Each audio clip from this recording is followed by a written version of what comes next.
Hello and welcome back to Concert Critiques in Cars with Emily. So, I'm super pumped. This show is on the night of spring break for me, so no work tomorrow, which is definitely a good thing. So I went to go see Foals tonight, and a band called Omni, and then another band called Preoccupations opened for them. So getting there was actually pretty easy. The traffic wasn't too bad, and even though I had to park a little bit further up than usual, it was okay. The one weird thing about getting there, I guess technically, was I know it was a sold out show, so I get that they had to be a little bit more careful with you know, searching bags and stuff, but they searched my bag, which of course I expected. And I have a zoom lens for my camera for my phone, which is not a professional lens at all. And they confiscated it for me, which I thought was a little bit weird, but again, I get it. They're trying to be safe, so I can't really be mad about it. It was just like a weird thing, and whatever. I just could have hidden it better in my bag, and I should have, and well, for next time. Oh gosh, don't be watching this. Anyway, let's get into it. So, the first opener, Omni, they were not my favorite band. There were a couple things that I did really appreciate. One, after the second song, I guess somebody in the crowd in the front said, like, we can't hear you. So the lead singer actually said, like, they're saying that they can't hear me down here. And then all of a sudden the lyrics were so much clearer. So I love that there was actually a solution to this problem, and now that I know that, I'm definitely going to start screaming that when I'm at a concert and there's a band that I can't understand. So that part was at least like good personally for me. Has nothing to do with the music, I understand that, but yeah. So the second song was okay. Their third song, they had a lot of instrumentals at the end, and I actually really liked that part of it. Their fifth song was basically like elevator music. Did not like it at all. It was really hard for me to get through. And then their seventh song was actually pretty good as well. Again, a lot of that instrumental part. So clearly the lyrics and the singer were not really impressive to me, but I did like some of the instrumental parts. Also, the other thing that was funny about that band is towards the end of the set, the lead singer was definitely trying to be like a hype man, and he was like, yeah man, like get ready for Preoccupations and Foals, and everyone was like, okay, like just no excitement whatsoever. So I don't know why I thought that was funny. It was just like one of those random things. It was like, oh gosh, like this is not going well. Yeah, was not a huge fan. Didn't really get grabbed by anything in particular. Again, they had some really good points of just music, but I, again, wasn't really a huge fan of the lyrics that I could hear, and just the style of music wasn't really something that I was super into. So then we had Preoccupations, and they were pretty much just as not great. They were more like straight up rock though, so they were a little bit heavier, and yeah, I don't know what it was. The first song I did not like at all. The second song at least was better. The fifth song was the song that I actually like right off the bat. The instrumental part was really, really, really good. And I really liked that, the first part of that song. And the lead singer also, for many times throughout many of the songs, basically sounded like he was whisper screaming, like trying to whisper but scream at the same time. So it made it really hard to understand the lyrics, and even the lyrics I could understand, that they just did not grab me at all. They had no like connection to each other in a way. Like it was just, I don't know, they just were not very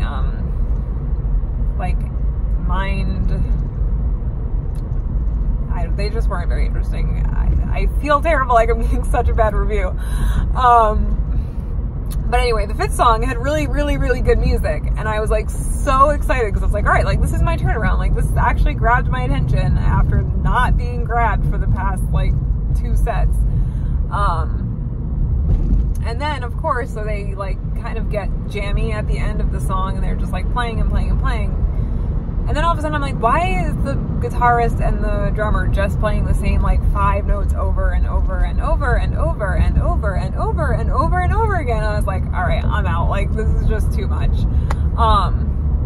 And then they actually surprised me by only playing for 30 minutes, which was definitely a relief because I was not enjoying their set that much.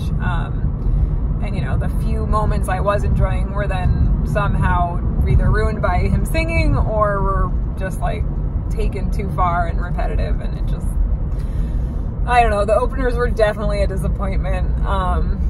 But now let's get into Foals. So Foals was amazing.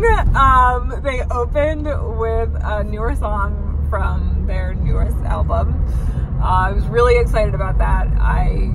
Great opening, really like caught my attention and got the crowd actually like moving and excited, which was great, especially after the openers. And then after that they played Mountain at My Gates, which was fantastic. Don't get me wrong, I love that song, super exciting, super fun to dance to. Was hoping it was a little bit further in the set, but it was amazing. I love that song, I love it live, it was really good. So then after that they started playing songs that I had heard before but didn't really know that well. And the thing with Foals is, especially with their slower songs, it's sometimes really hard to understand what they're singing while I listen to it, like, you know, in stereo on a, you know, CD or on the computer or whatever. And when that happens, I kind of forget that I don't know the words and I just kind of hum along to it like I do know the words. So I was anticipating that there would be times where I did not know the words. But I was pleasantly surprised. For songs like 3, 4, 5, 6, and 7, it was all like straight up, I could understand what he was saying. They were all like upbeat and they were just such great songs. And he is just such a great frontman. Every second he gets to walk around, to jump, to do anything, he's doing it. So that was really appreciated and really awesome. Then after that, they played like the best song. I just love it so much live. So they started like slowing down and they just play that like one note and you're like, yep, this is definitely going to be Spanish Sahara. And it was so good. And the reason it's good, I mean, it's a great song. But what made it so good was there's like a guitar part at the end, and the lead singer who's playing the guitar just totally switched it up, totally changed it, which I thought was awesome.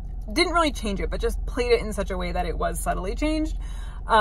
And then after that, like just singing the lyrics, he sang it in such a, again, subtly different way. Like his voice was different. So I really did like love that. And I totally appreciated that he did that. And I thought it was great change.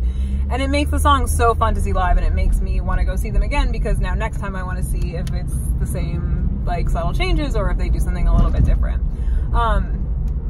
Yeah, so, and that song just has like a great build up overall, and then like when you get to that part in the song, it's just fantastic. So yeah, really great song. So then after that, they played some new ones with some older ones, and this is like the start of the amazingness in terms of what was going on with the lead singer. So the first thing the lead singer did was he basically got into the crowd and then had them crowd surfing while he was playing the guitar during one song, which was really cool.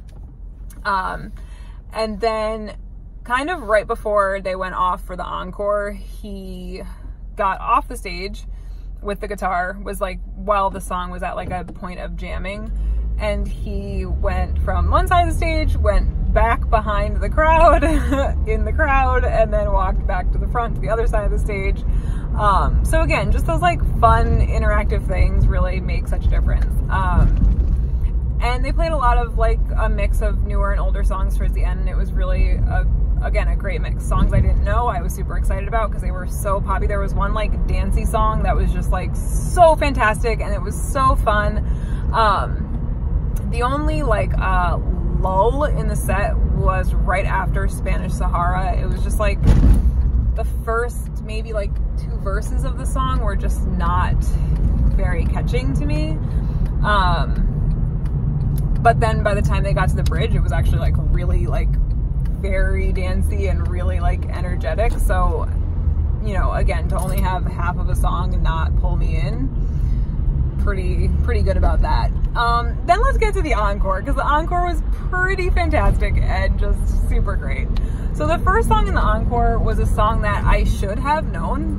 Like, I should have expected that this song was coming, and when he started playing it, I was like, oh yeah, I have this song. So yeah, so he they were playing the song. It was super energetic. People were like going crazy. It was awesome. And then towards the end, he got into the crowd and had them hold him up while he was singing, which is always pretty cool. I like when bands do that. And then for the last song, this is like just so amazing. So the last song, the singer goes off the stage. The last song I didn't know, by the way, which maybe I actually would have known it if I was listening to it like just on the CD. But for some reason, I just didn't really recognize it. Although I did recognize the name, so that's why I think I would have known it. But when they were playing it live, I definitely didn't recognize it. But also, it was like so distracting because the things that were going on during this song were just like crazy, incredible, amazing. So the lead singer, they come to like the jammy part of the song. So the lead singer walks off with his guitar. The drummer comes up, throws his drumsticks into the crowd, and is, you know, getting the crowd to kind of follow along with the beat. And then all of a sudden, the lead singer appears on the balcony, and he swings his feet over and is sitting on the balcony and is singing. And then he just like gets rid of the mic, kind of goes 1, 2, 3, and just jumps into the crowd below him. It was so crazy. I was like, this guy is nuts, but it was just like such a rush to be like part of that. It was so cool, and I like am so like nerding out right now because I don't know like why it was such a cool moment, but I really, it's so rare when you see things like that. So the fact that like it was just like, you're like, oh my god, he's not gonna do it, and then he did it, and you're like, oh, I can't believe he just did that. And like the whole crowd was just like kind of in awe, and just, it was great. It was a really cool moment of the show, and it was definitely like a killer way to end it, and it was just fantastic. Their whole set was so good, and again, they're such a good band in general, just because, so they have, it's like a 6-person band, which makes it really cool because they don't have to use like computers or technology a lot. So like the sound that they bring to the stage is so like authentic and just like genuinely live that it makes it like this just totally interesting sound. So, you know, no matter what song they're playing, you're like, oh my god, there's like so many people like contributing to this moment right now, and it just really makes it a really cool sound in general. And you know, the fact that it's not a lot of like, okay, I'm just gonna push the button to play this thing, which normally I would play, but I can't because I'm only one person, I don't have 20 billion hands and stuff like that. So I loved that, you know, the whole band made the sound so much more real and authentic, and I really like that about just the whole set overall. All right, now it's time for the score. This is probably the hardest one for me to score that I've ever scored because the openers were so terrible. So terrible. Like, compared to the greatness of the headliner, that I honestly, like, I want to give the headliner like a 9.5, but I want to give the openers like a 4.5. So I really don't, is it fair to give them something in between? Gosh, I don't know, like, I just feel like if I go too low, then I'm like totally jipping Foals of their fantasticness, but then if I go too high, I'm like totally giving way too much credit for the other two openers. I just don't know. I think, oh, it's so bad. I think I'm gonna have to go with a 7.0. I think that's a fairly fair score. Just because Foals were so good. So good. And I want to give them a higher score, but their openers were just so not up to the standard at all. Which is unfortunate because like I loved the show. Like I left with such a great feeling, and it just, those openers, man, they really just killed the mood. I really was not enjoying myself until Foals came on. So I think I'm gonna have to stick with a 7.0, which is not reflective of how good Foals was. I also, the one thing I was a little bit disappointed about was that they didn't play anything new off of their upcoming album, because so they're releasing 2 albums this year, one in the springtime, which they, well, yeah, winter, spring, which they already released, obviously, and then now they're gonna release one in the fall/winter time, because this was part 1 and now they're gonna release part 2. So I would have liked to hear one new song off of it just to kind of see what it's like. And maybe they did play it and they just didn't address it, but I don't think they did. Everyone seemed like they knew all the songs, even if I didn't know the songs. So I'm pretty sure that they did not play any other newer ones, but hopefully we'll get to hear them soon. And yeah, like, subscribe, comment, let me know what you think, especially if you were there. Please let me know about the openers. If you agree with me, disagree, I am always interested and definitely willing to take a second listen to songs and bands. Yeah, so I will see you guys